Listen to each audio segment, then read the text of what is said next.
नमस्कार, आप सभी का स्वागत है स्कूल विद्यार्थी इस मेरी यूट्यूब चैनल पे। मेरा नाम है सोनाली जाधव। स्कूल विद्यार्थी ये चैनल खास करके स्कूल गोइंग स्टूडेंट्स और उनके पेरेंट्स के लिए बनाया गया है ताकि उनको थोड़ी हेल्प हो जाए। आज हम देखेंगे सब्जेक्ट हिंदी और स्टैंडर्ड 10th ईयर 2020 और बोर्ड है महाराष्ट्र बोर्ड। आज हम देखेंगे पोएम नंबर 8 गज़ल। गज़ल ये आपको रीड करके ही पता चला होगा कि गज़ल क्या होती है। ओके, कविता का एक प्रकार ही होता है गज़ल। ओके, और ज़्यादा करके जो गज़ल होती है वो आपको अलग अलग जीवन के बारे में कुछ चीज़ें होती है। वो चीज़ें ज़्यादा करके गज़ल में बताई जाती है। ठीक है। यहाँ पे हमारे जो कवि है वो है माणिक वर्मा। ओके, आपको यहाँ पे दिख रहा होगा माणिक वर्मा। उनका परिचय देखिए। हास्य व्यंग के सशक्त हस्ताक्षर माणिक वर्मा जी वाचिक परंपरा में प्रमुख स्थान रखते हैं। आपके व्यंग बड़े ही धारदार होते हैं। आपकी गज़लें बहुत ही प्रेरणादायी होती हैं। जैसे कि मैंने आपको कहा कि आप अगर गज़लें पढ़ते हो या फिर सुनते हो तो आपको पता होगा वो हमेशा आपको इंस्पायर करेंगी। और ऐसे ही जो हमारे कवि है माणिक वर्मा, तो उन्होंने बहुत सारी गज़लें लिखी हैं। गज़ल मेरी इबादत है, आखिरी पत्ता, आदमी और बिजली का खंबा, महाभारत अभी जारी है, मूल्य के मालिक को जवाब दो। आगे जाते हैं। इस पद्य संबंधी थोड़ा पढ़ते हैं। प्रस्तुत गज़ल के अधिकांश शेरों में वर्मा जी ने हम सबको जीवन में निरंतर अच्छे कर्म करते हुए आगे बढ़ने के लिए प्रेरित किया है। हमारे जो कवि है यहाँ पे, तो उन्होंने इस पूरे गज़ल में सबसे ज़्यादा जो शेर लिखे हैं उसमें यही बताया गया है कि आपको अच्छे कर्म करना है और आगे बढ़ते जाना है।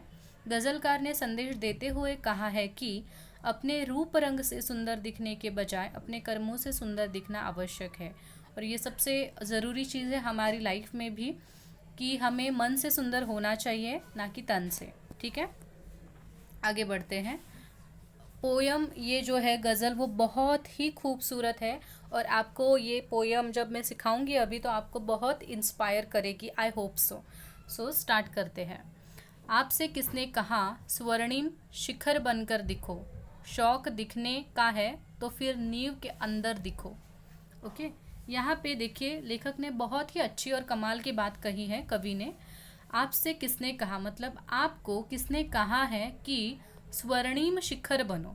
ओके, स्वर्णिम शिखर बनो मतलब क्या? देखिए, हमारी सबकी ऐसी मेंटालिटी होती है कि हमें सबसे ऊंचा रहना है, हमें सबसे पहला रहना है। ये हमारी हमेशा टारगेट ऐसे ही हम लोग सेटअप करते हैं। तो कवि यहाँ पे कहना चाह रहा है कि ज़रूरी नहीं है कि आप किसी माउंटेन का शिखर ही बनो। स्वर्णिम मतलब सुनहरा शिखर ही बनना है, फर्स्ट रैंक ही आपको लाना है, ये ज़रूरी नहीं है लाइफ में। शौक दिखने का है तो फिर नींव के अंदर दिखो। ओके, तो लेखक क्या बोल रहा है कि जब कोई भी बड़ी इमारत बनती है या फिर कोई भी बड़ा माउंटेन होता है, पहाड़ होता है, तो सबसे ज़्यादा उसकी इम्पॉर्टेंट चीज़ क्या होती है? तो उसकी नींव होती है। ओके, नींव आपको पता है जो बेस होता है। ओके, जब भी नई बिल्डिंग कोई भी बनती है तो पहला उसका बेस बनाते हैं। अगर आपने कभी गांव में घर देखे हैं जो बन रहे हैं तो आपको पहला उधर चौथरा जो होता है स्क्वायर वो बना होता है, उसको नींव बोलते हैं। ठीक है, उस नींव के ऊपर ही आपका पूरा आगे घर खड़ा होता है। ठीक है, जब आप माउंटेन के बारे में आप सोचोगे माउंटेन का सबसे जो महत्वपूर्ण पार्ट होता है तो उसका बेस होता है। ठीक है, क्योंकि उसके ही ऊपर ज़मीन के ऊपर ही वो पूरा का पूरा माउंटेन खड़ा होता है। तो लेखक का ये सोचना है। ओके, देखिए लेखक कितने अलग तरीके से एक चीज़ को देख रहे हैं। तो लेखक का मतलब यहाँ पे वो बताना है कि आप शिखर को ज़्यादा इम्पोर्टेंस देते हैं तो वैसा मत कीजिए, उसके बेस को आप इम्पोर्टेंस दीजिए। मतलब अगर आपको किसी के लाइफ में कुछ बनना है तो शिखर मत बनिए, तो उसकी नींव बनिए, आप सपोर्ट सिस्टम बनिए उस चीज़ का। ठीक है, अभी ये चीज़ अगर मैं आपको समझाऊं अलग शब्दों में, इजी वे में, ताकि आपको ये कॉन्सेप्ट समझे, तो जैसे कि हमारे पेरेंट्स या फिर हमारे जो गुरु होते हैं, टीचर्स होते हैं, हमारा कोई अच्छा बेस्ट फ्रेंड होता है, ओके, कोई रिलेटिव्स होते हैं, भैया भाभी। तो कुछ लोग हमारे लाइफ में ऐसे होते हैं कि वो आपको शिखर तक लेके नहीं जा सकते बिकॉज ऑफ फाइनेंशियल प्रॉब्लम है या फिर कोई अलग रीज़न है, पर वो आपके पास नींव के जैसे हमेशा डटे रहते, खड़े रहते, आपको सपोर्ट करते हैं। ओके, सो उसे कहते हैं नींव। तो हर लेखक का मानना ये है कि कभी आपको अगर शिखर बनने को नहीं हो रहा है, ओके, आप अगर किसी के लाइफ में शिखर नहीं बन रहे हो, तो एटलीस्ट नींव तो बनना ही चाहिए आपको। ठीक है, सो ये यहाँ पे यहाँ मतलब है इस गज़ल का, इस शेर का। ठीक है, आई होप आपको ये अच्छा लगा होगा। सेकंड है, चल पड़ी तो गर्द बनकर आसमानों पर लिखो, और अगर बैठो कहीं तो मील का पत्थर दिखो। यहाँ पे भी बहुत ही सुंदर मैसेज उन्होंने दिया है। लेखक क्या, कवि यहाँ पे कह रहे हैं कि चल पड़ी तो गर्द बनकर आसमानों पर लिखो। ओके, सो यहाँ पे क्या है, गर्द का मतलब होता है धूल मिट्टी। ओके, जो धूल होती है, तो जब हवा बहती है तो क्या होता है, सब जो धूल मिट्टी होती है वो हवा में मिक्स होके पूरे आसमान को कवर कर लेती है। ठीक है, तो लेखक बोल रहा है कि अगर आप कोई काम करने के लिए उठ रहे हो तो ऐसे उठो कि पूरे आसमान पे आप ही आप छाओ। ओके, इतनी पावर आप में होनी चाहिए। ठीक है, और अगर नहीं उठ पा रहे हो, ओके, किसी कारण, ओके, आपको कोई चीज़ करनी है पर आप फिलहाल के लिए उसको नहीं कर सकते, कोई भी रीज़न हो, आप बीमार हो या फिर कोई प्रॉब्लम चालू है आपके अंदर और आपको वो काम नहीं करने को पॉसिबल हो रहा है, तो भी आप कर सकते हो कुछ। तो वो क्या कर सकते हो, अगर यहाँ पे नीचे लिखा है, और अगर बैठे हो कहीं तो मील का पत्थर दिखो। देखिए, बहुत कुछ लोग होते हैं, बहुत बिजनेस में आगे बढ़ते हैं, बहुत नाम कमाते हैं, पर कभी कभी कुछ एक्सीडेंट के कारण या फिर कुछ गलत चीज़ों के कारण उनका जो लाइफ होता है वो थोड़ी देर के लिए थम जाता है, बिकॉज ऑफ मेडिकल प्रॉब्लम या फिर कोई भी जो मेंटल इशू है, हेल्थ इशू है, उसके कारण उनको उनका बिजनेस छोड़ना पड़ता है, और थोड़े टाइम रेस्ट के लिए, उनको आराम करने के लिए थोड़ा टाइम खुद को देना पड़ता है। तो तब क्या करना चाहिए, उनको उदास नहीं होना चाहिए कि मैंने इतना, मेरा कॉरपोरेट और सब कुछ मैंने खड़ा किया था और अभी मैं कुछ नहीं कर पा रहा हूँ। तो ऐसे उनको नहीं सोचना चाहिए, ऐसे कवि यहाँ पे बता रहा है। तो उनको क्या करना चाहिए बैठे बैठे, तो उनको मील का पत्थर बनना चाहिए। अभी कुछ बच्चों को मील का पत्थर नहीं पता होता है, तो मैं उसका कॉन्सेप्ट आपको बताती हूँ। जैसे कि आप जब भी ट्रैवल करते हैं, सपोज़ आप मुंबई से गोवा जा रहे हो, ओके, सो वहाँ पे आपको देखिए बीच बीच में ना से येलो, एक मिनट, सॉरी फॉर डिस्टर्बेंस। तो कहाँ पे थे, मील का पत्थर हम जान रहे थे। सो जब भी आप मुंबई, गोवा या फिर कहाँ पे भी घूमने के लिए जाते हो, तो आपको पता होता है कि ना येलो एंड वाइट पेंटेड कुछ पत्थर होते हैं। ओके, यू शेप में पत्थर होते हैं जहाँ पे आपको लिखा हुआ मिलता है कि 5 किलोमीटर्स, 10 किलोमीटर्स। तो ये जो पत्थर होते हैं वो क्या करते हैं, आपको डिस्टेंस बताते हैं कि वहाँ पे जाने के लिए आपको इतना किलोमीटर और आगे जाना है। ठीक है, तो लेखक जो हमारे, सॉरी, कवि जो है वो क्या बता रहे हैं यहाँ पे, अगर आप कुछ नहीं कर पा रहे हो लाइफ में, ठीक है, किसी कारण आप थोड़ा टाइम रुके हो एक जगह पे या फिर कुछ ठहरे हो, रेस्ट टाइम आपका चालू है, हीलिंग पीरियड आपका अगर चालू है, तो उसमें आप लोगों के लिए जो मील का पत्थर है उस जैसा आप काम करो, मतलब लोगों को आप गाइड करो। ठीक है, अभी फॉर एग्जांपल एक बिजनेसमैन, कुछ उसका हेल्थ इशू है, इसके लिए अगर वो बहुत टाइम के लिए घर पे बैठा है, तो वो ऑनलाइन क्लासेस चालू कर सकता है, दूसरों बच्चों को गाइड कर सकता है कि उनको बिजनेस कैसा करना है। तो ठीक है, मतलब उसके नॉलेज का यूज़ वो कर रहा है बैठे बैठे भी। ठीक है, भले उसका बिजनेस वो नहीं चला रहा है, पर वो कुछ तो चीज़ कर रहा है। तो लेखक जो हमारे कवि है, उनका मतलब यही है कि आप लाइफ में कभी रुकते भी हो, तो उस रुके हुए समय में भी आपको अगर किसी को हेल्प करने का पॉसिबल हो रहा है तो आपको हेल्प करनी चाहिए। ओके, सो इतनी गहरी और अच्छी सोच आपको इस पोयम से मिलेगी। सो आगे जाते हैं। आगे है, सिर्फ देखने के लिए दिखना कोई दिखना नहीं, आदमी हो तुम अगर तो आदमी बनकर दिखो। ओके, सो यहाँ पे देखिए बहुत अच्छी बात कवि ने की है कि अभी के ज़माने में बहुत दिखावे का ज़माना है। ओके, सब चीज़ें जो हमें दिखती है वही हमें अच्छी लगती है। ओके, सो बहुत ही बनावटी दुनिया है। सबको हम लोग उनके कपड़ों से, उनके पास कितनी गाड़ियां हैं, वो किस तरह के घर में रहते हैं, उसके ऊपर उनको जज करते हैं, ना कि उनका एजुकेशन कितना है, उन्होंने लाइफ में कितने अच्छे काम किए। इससे हम लोग ज़्यादा, हमारा मतलब नहीं रहता है। सो ये जो चीज़ें हैं वो गलत है, ऐसा लेखक ये जो कवि है उनका कहना है। लेखक जो है वो क्या बोल रहे हैं यहाँ पे कि आदमी हो तो तुम आदमी बनकर दिखो। ठीक है, सो मनुष्य का धर्म क्या है? अगर मानवता उसके पास नहीं है, ह्यूमैनिटी नहीं है, तो वो ह्यूमन नहीं है। ये क्लियर कट यहाँ पे कवि कहना चाहता है। अगर आप इंसान हो तो आपको इंसानियत दिखानी चाहिए, ना कि कोई बनावटी चीज़। ओके, सो यहाँ पे सूरत, किसी कौन कितना अच्छा दिखता है, किसने कितने अच्छे कपड़े पहने हैं। ओके, सो इसको इम्पोर्टेंस, महत्व नहीं देना चाहिए। तो वो कैसा काम कर रहा है, उसने समाज के प्रति कितना काम किया है, इससे आप उस इंसान की कीमत करो। ओके, ऐसे यहाँ पे कवि का कहना है। आगे जाते हैं। जिंदगी की शक्ल जिसमें टूट कर बिखरे नहीं, पत्थरों के शहर में वो आईना बनकर दिखो। बहुत कमाल की बात यहाँ पे कवि करते हैं कि हमारी ये जो दुनिया है, ओके, पत्थरों का शहर है, कंक्रीट।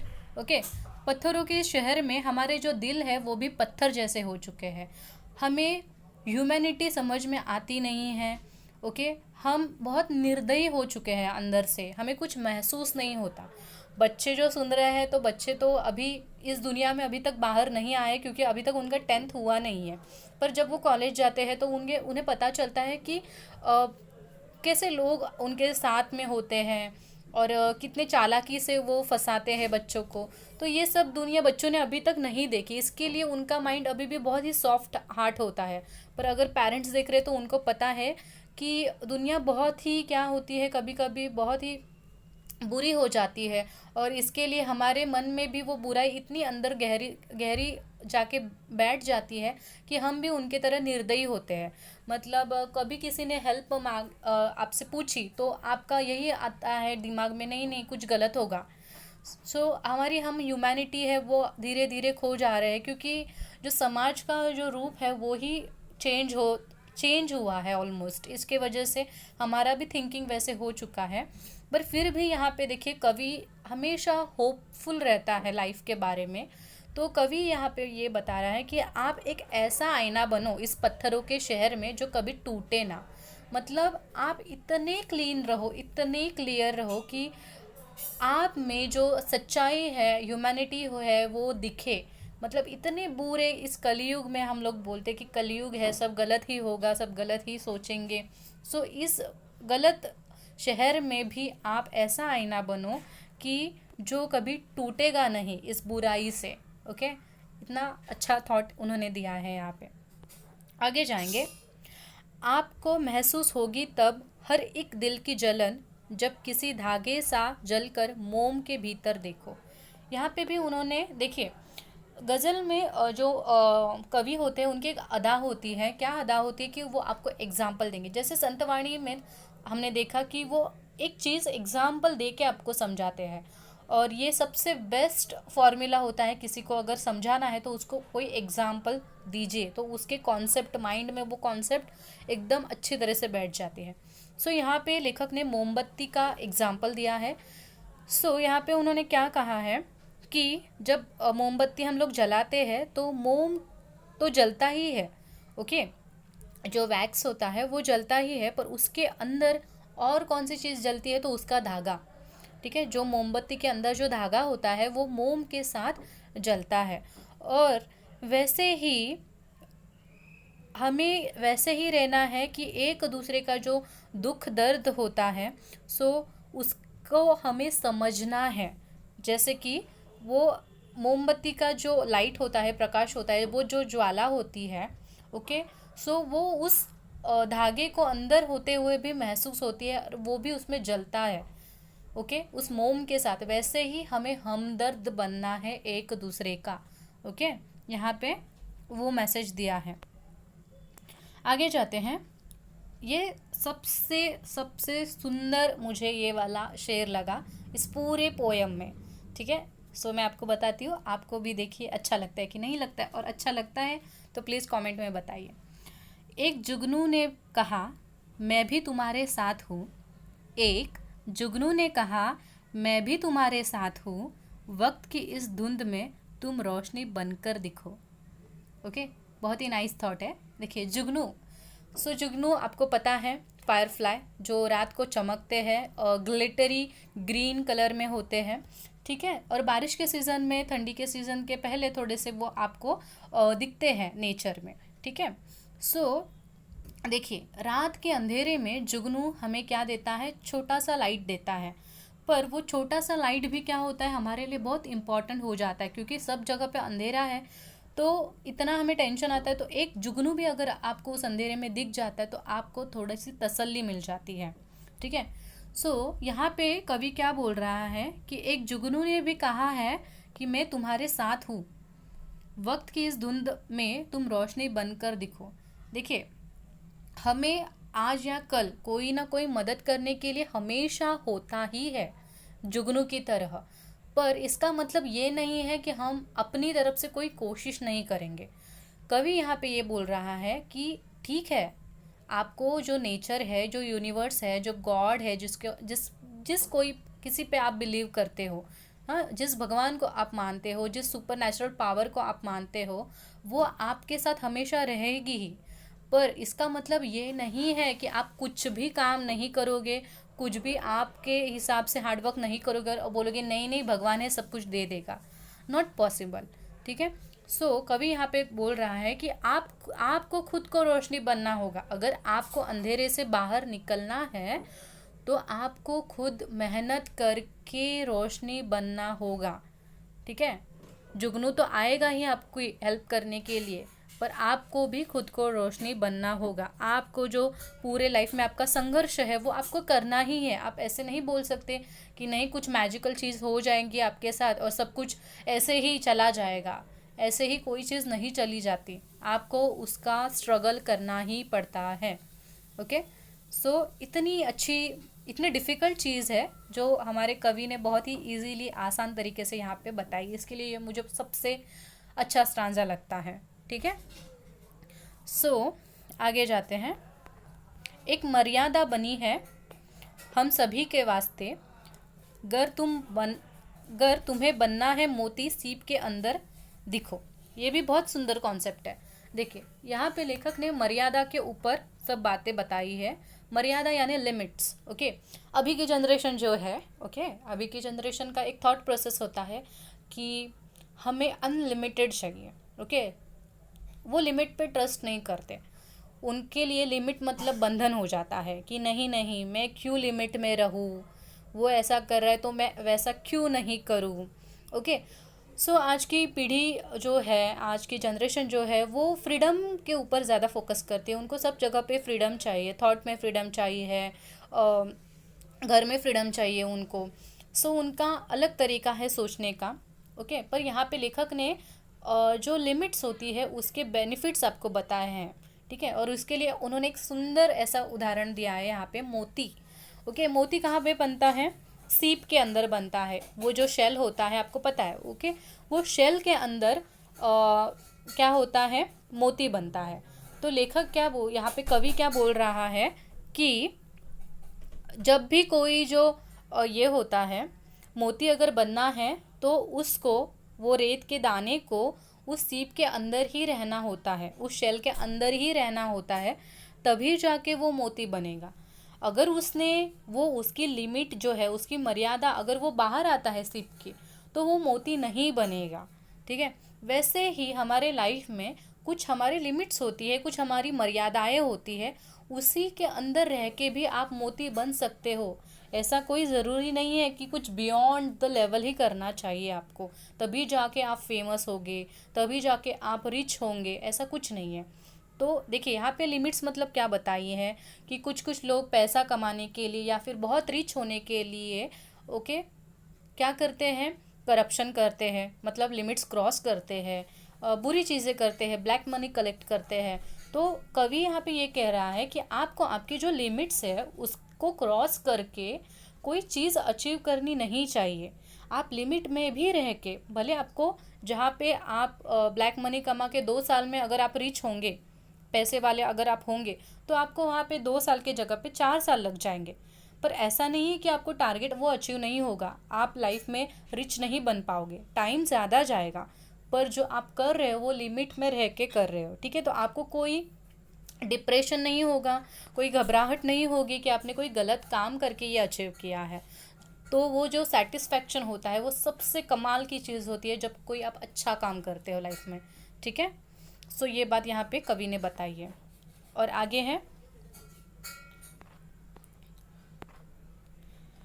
डर जाए फूल बनने से कोई नाजुक कली, तुम ना खिलते फूल पर तितली के टूटे पर दिखो। ये भी बहुत ही सुंदर है। ओके, यहाँ पे देखिए, हर किसी के लाइफ में ना एक टर्निंग पॉइंट आता है, बहुत बड़ा टर्निंग पॉइंट, जहाँ पे आपको बहुत अलग माहौल में रहना होता है। आपका वो चेंजिंग पीरियड होता है और आप सबसे ज़्यादा उस टाइम पे डर जाते हो कि आप एक परिस्थिति में अच्छे से ढल गए हो और आपको अभी वहाँ पे आप बहुत कंफर्टेबल हो, तो आपको वो परिस्थिति छोड़ के दूसरी परिस्थिति में आपको एंटर नहीं करना है, क्योंकि आप बहुत कंफर्टेबल हो जहाँ पे हो। पर अगर आपको कुछ अच्छा बनना है, नया बनना है, तो आपको चेंज को एक्सेप्ट करना ही होगा। ओके, यहाँ पे लेखक ने एग्जाम्पल दिया है एक कली का, एक जो पेटल होती है उसका, कि ये जो कली है वो डर रही है फूल बनने के लिए। ओके, पर कली को पता नहीं है कि फूल बनना ही उसकी सबसे सुंदर चीज़ है, और कली उसी के लिए डर रही है कि बाप रे मैं क्या हो जाऊंगी, मुझे खिलना है कि नहीं खिलना है, मैं खिलूँ या नहीं खिलूँ। तो ये उसका टर्निंग पॉइंट है, उसका चेंज वाला टाइम है ये, और वो उसमें बहुत डर रही है। तो यहाँ पे लेखक ने कली को समझाया है कि तू सिर्फ कली से फूल बनने के लिए इतना डर रही है, तो वहाँ पे तितली की क्या बात है। आपको तितली का प्रोसेस पता है, बटरफ्लाई का प्रोसेस कितना, वो पहले कैटरपिलर होता है, फिर वो बहुत सारे पत्ते खाता है, फिर वो मोटा होता है, फिर उसका वो शेल बनाता है, फिर बाद में जाके उसमें बहुत टाइम रहता है, फिर जाके वो सब ओपन होता है और फिर वो बटरफ्लाई बनता है। बटरफ्लाई बनने के बाद इतना लॉन्ग प्रोसेस होने के बावजूद वो ज़्यादा से ज़्यादा 10-12 दिन जीता है, ठीक है। पर फिर भी वो बटरफ्लाई कितने अच्छे से हमें खुश करता है। जब हम कोई बटरफ्लाई को देखते हैं, बड़ा हो छोटा हो, हम कुछ समय के लिए खो जाते हैं उसमें, हमें हैप्पीनेस देता है वो बटरफ्लाई। ओके, पर उसने कितना बड़ा प्रोसेस किया होता है वो बटरफ्लाई बनने के लिए, वो रंग पाने के लिए, वो पंख पाने के लिए, ठीक है। सो वो यही कवि यहाँ पे बता रहा है कि एक कैटरपिलर जिसको देख के हमें बहुत घिन आती है, पर उसने उस पर काम किया, उसने चेंज को एक्सेप्ट किया ताकि वो बटरफ्लाई बने। तो आपको भी अगर बटरफ्लाई बनना है आपके लाइफ में, तो आपको चेंज को एक्सेप्ट करना होगा। अगर वहाँ पे वो कैटरपिलर बोलता कि नहीं नहीं मुझे तो बाबा नहीं पत्ते मिले हैं, मैं यही खाऊंगा और यहाँ ही जिंदा रहूँगा, तो वो सिर्फ और सिर्फ कैटरपिलर ही रह जाता, वो बटरफ्लाई कभी नहीं बनता, लोगों का प्यार उसको कभी नहीं मिलता, ठीक है। सो लाइफ में ये बहुत ही इम्पॉर्टेंट है कि आपको चेंज एक्सेप्ट करना होगा। कोई अलग चीज़ आपके लाइफ में हमेशा आएंगी और आपको उसको एक्सेप्ट करना होगा। आप जिस चीज़ में कंफर्ट हो उसी में रहेंगे तो कुछ नया नहीं सीख पाएंगे, वही चीज़ें आपके साथ होंगी। सो आप डिसाइड करिए कि आपको नया सीखना है कि वही रटा रटा हुआ आपको लाइफ जीना है। ओके, आगे जाएंगे। सो आपको यहाँ पे इसका मीनिंग समझ में आया है कि फूल बनने से अगर कोई नाजुक कली डर रही है तो उस खिलते फूल को, तितली को देखना चाहिए, टूटे पर को देखो, ठीक है। आगे हैं, कोई ऐसी शक्ल तो मुझको दिखे इस भीड़ में, मैं जिसे देखूं उसी में तुम मुझे अक्सर दिखो। सो लास्ट में कवि इतना होपफुल है कि वो बोल रहा है कि इतना सब मैंने जो आपको गज़ल सुनाई, मैंने भी आपको ये इतने सारी जो जो हमने शेर एक्सप्लेन किए, तो आपको भी थोड़ा अच्छा लगा होगा कि नहीं हमें अच्छा बनना चाहिए, या फिर यस हमें जो कवि की थिंकिंग है उसको एक्सेप्ट करना चाहिए, उसके बारे में थोड़ा सोचना चाहिए। तो लेखक बोल रहा है, कवि यहाँ पे बोल रहा है कि मुझे कोई तो ऐसा इंसान दिखे इस भीड़ में, इस शहरों की भीड़ में, जहाँ मैं जिसे मैं देखूँ उसमें मुझे क्या दिखे, तुम अक्सर दिखो, अक्सर दिखो। कौन दिखना चाहिए लेखक को, कवि को कौन दिखना चाहिए? तो इंसान में इंसानियत दिखनी चाहिए, ऐसा इसका आशय है। ठीक है। सो कवि का यही है कि मेरा जो इतना प्रयास है कि मैंने ये सारी गज़लें लिखी, शेर लिखे आपको प्रेरणा देने के लिए, इंस्पायर करने के लिए, तो उसके बेस पे लेख सिर्फ इतना ही आपसे अपेक्षा करता है कि मुझे हर इंसान में, अगर मैं इंसान को देखता हूँ तो मुझे वहाँ पे इंसानियत दिखनी चाहिए। ठीक है। सो ये जो गज़ल ली है वो गज़ल मेरी इबादत है। इस पूरे किताब संग्रह से, कविता संग्रह से ये गज़ल हमने यहाँ पे देखी है। सो आई होप आपको गज़ल ये अच्छी लगी होगी, समझी होगी, आपको लेखक का नज़रिया समझा होगा। So thank you so much for watching me, and bell icon को याद से क्लिक कीजिए। बहुत जन है वो सब्सक्राइब नहीं करते, प्लीज़ सब्सक्राइब कीजिए। सिर्फ आपको बेल आइकॉन को क्लिक करना है, रेड वाले बटन को दबाना है। ठीक है, वो फ्री ऑफ कॉस्ट है। लाइक कीजिए, सब्सक्राइब कीजिए, अपने दोस्तों के साथ शेयर कीजिए, थोड़ा अच्छा काम कीजिए। इतनी अच्छी अच्छी पोएम हमने पढ़ी है। सो जो भी आपके दुश्मन वाले भी फ्रेंड है जिन पे बहुत सारा गुस्सा है, उनके साथ भी आप नए शुरुआत कीजिए, उनको हेल्प कीजिए, उनको वीडियो शेयर कीजिए और अच्छे बनिए।